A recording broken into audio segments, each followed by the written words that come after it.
Okay, today I quickly want to talk about the safety of using the cloud and kind of inflation and how to stabilize it a little bit if you need to, and how to make the slippery surface a little bit less slippery.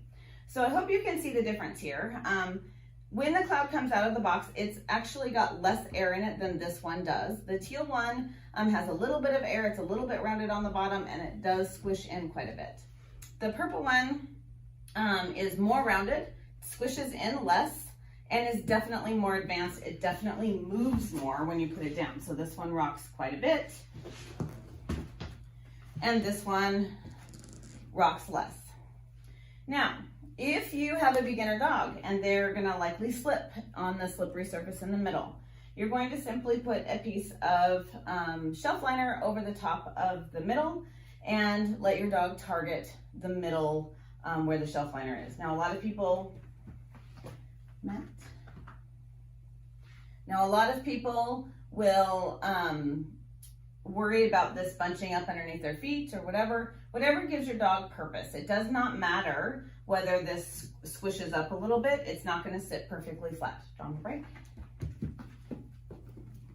You're going to try to get your dog to target the center, or where they're centered rather, like where the front feet are straight down from the shoulders, rather than out wide. One of the things that this can do is get the dog to target out wide. So see how Drama is actually standing a little bit wider now? That's not what we want. So we want him to target the center. So I'm gonna go back to here. Good.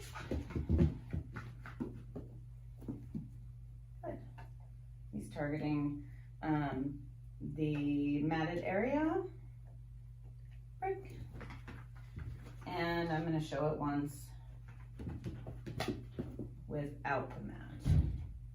Good. Oh, good. I'm gonna go ahead and stand up. Now you can see that he brought his feet out wide and then he brought them in the middle and he's wide again. So we're gonna ask him to sit, wait. And I'm gonna put my foot up against it with my toes up to help stabilize. You can see that it didn't really move when he came up, and his feet are pretty in a good position there. They're right underneath his shoulders. Okay. I'm gonna move my foot down so it moves a little bit more and he's still targeting the center. Oh. I'm gonna make it a little bit harder and put it underneath. Pop. Good. Now he popped up and he was like, ooh, I don't know about that. And then he went back and popped again, and then he's a little bit wider, so we wanna watch that. Back, back. So, back, back. So I'm gonna pop. Good, good. Now he's back to a normal position. I am letting it move. I don't know if you guys can see that. Hopefully you can. I am letting it move a little bit. All right, drum break, mat. No, over there, good. All right. And then other things that you can use to stabilize it, you can put a paw pod under each side. Drum break. And that will help to stabilize it. Sit, sit, pop, good. But you can see that it rocks off of that one quite a bit. But this one is keeping it from going over as well as my position. Off, stay, break, mat. Good. So that's an option. Another option that I have found to actually work interestingly well are 2 tennis balls. You can actually put them under the kind of bubble area, and then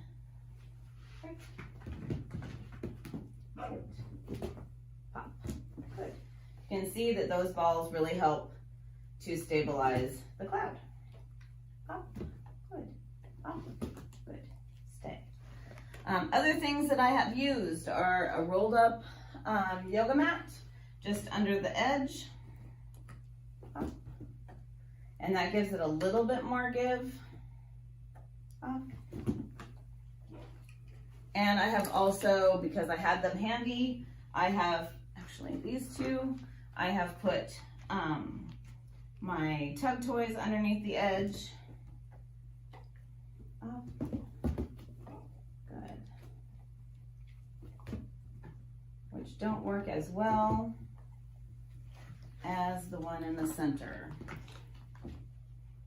Good. Good. Off.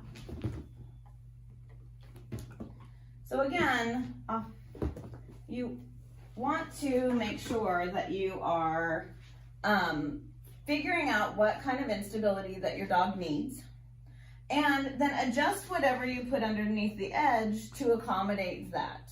So if your dog needs a lot of instability because of the exercise you're working on, or maybe they're a more advanced dog, then don't put anything under it. If your dog is new to it, then put something underneath the edge to help them stabilize it, and then work them away from it over time.